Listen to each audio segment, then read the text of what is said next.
AP CM Chandrababu Naidu, Telangana CM Revanth Reddy ఇద్దరు దిగ్గజ లీడర్లే. గతంలో ఒకే పార్టీలో ఉన్నవారే. ఇప్పుడు వీరిద్దరూ భేటీ కానున్నారు. ఇరు రాష్ట్రాల మధ్య ఉన్న సమస్యలను చర్చించనున్నారు. ఇంతగా వీరిద్దరూ చర్చించే అంశాలేంటి? 10 ఏళ్లుగా కొరకరాని కొయ్యలా ఉన్న విభజన సమస్యలను తేల్చేస్తారా? తెలుగు రాష్ట్రాలు విడిపోయి 10 ఏళ్లైంది. ఉమ్మడి రాజధానిగా హైదరాబాద్ గడువు కూడా తీరిపోయింది. కానీ ఇప్పటికీ రెండు రాష్ట్రాల మధ్య సమస్యలు అలాగే ఉన్నాయి. ఆస్తులు, అప్పుల లెక్క ఇంకా తేలలేదు. ఇప్పటి వరకు జరిగింది చాలు, ఇకపై అలా జరగకూడదంటున్నారు ఇరు రాష్ట్రాల సీఎంలు.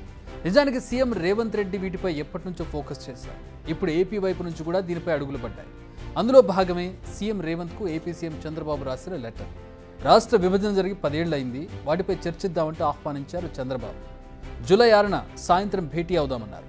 ఫేస్ టు ఫేస్ మాట్లాడుకుంటే చాలా అంశాలు సాల్వ్ అవుతాయన్నది చంద్రబాబు ఆలోచన. దీనికి పూర్తి సానుకూలంగా ఉన్నారు సీఎం రేవంత్. భేటీ అంటే ఏదో తూతూ మంత్రంగా జరగకూడదనేది సీఎం రేవంత్ ఆలోచన. ఏ అంశాలపై చర్చ జరగాలి, ఆస్తుల లెక్కేంటి, అప్పుల భారం ఎంత, ఇలా అన్ని అంశాలపై బరాబర్ లెక్క ఉండాలన్నది సీఎం రేవంత్ ఆలోచన. అందుకే అన్ని డిపార్ట్మెంట్ల సెక్రటరీలతో భేటీ అయ్యారు.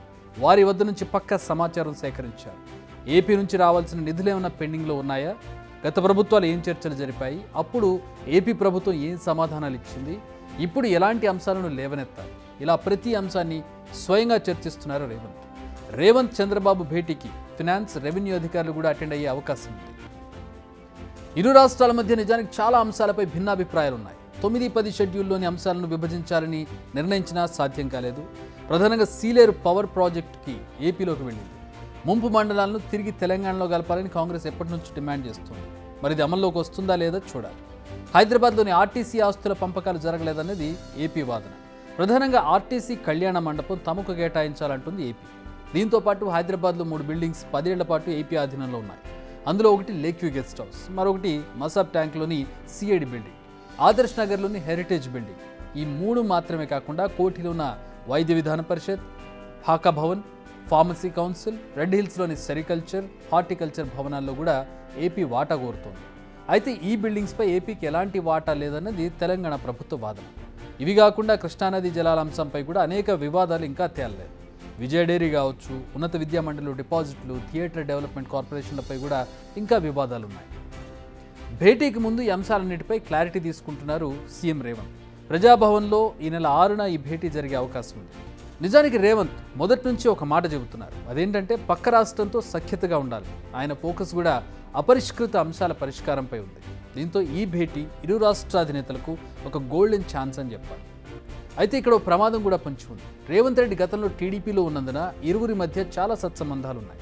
కానీ ఈ భేటీని తమ రాజకీయాలకు అనుకూలంగా మలుచుకునే అవకాశం ఇటు బీఆర్ఎస్, అటు వైసీపీ చేయవచ్చు. ఈ 2 పార్టీలు ప్రస్తుతం ఎన్నికల్లో దారుణంగా ఓడిపోయాయి.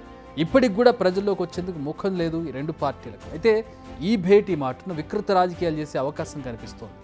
రేవంత్ రెడ్డి ద్వారా తెలంగాణపై మళ్లీ పెత్తనం సాగించేందుకు చంద్రబాబు వచ్చారంటూ నానాయాగి చేసే అవకాశం ఉంది. అదేవిధంగా చంద్రబాబు ఆంధ్ర ప్రయోజనాలను కాపాడకుండా రేవంత్ రెడ్డితో లాలూచీ పడుతున్నారంటూ అటు వైసీపీ రాజకీయం చేసే అవకాశం కూడా ఉంది.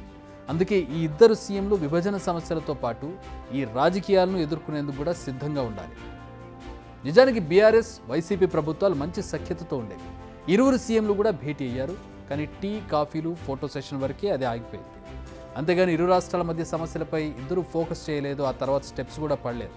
కానీ ఈసారైనా సమస్యల పరిష్కారానికి అడుగులు పడే అవకాశాలు కనిపిస్తుండడం ఓ శుభపరిణామం. బిగ్ టీవీ అవుట్లుక్ కథనాలు నచ్చితే వెంటనే బిగ్ టీవీ ఛానల్ ను సబ్స్క్రైబ్ చేయండి.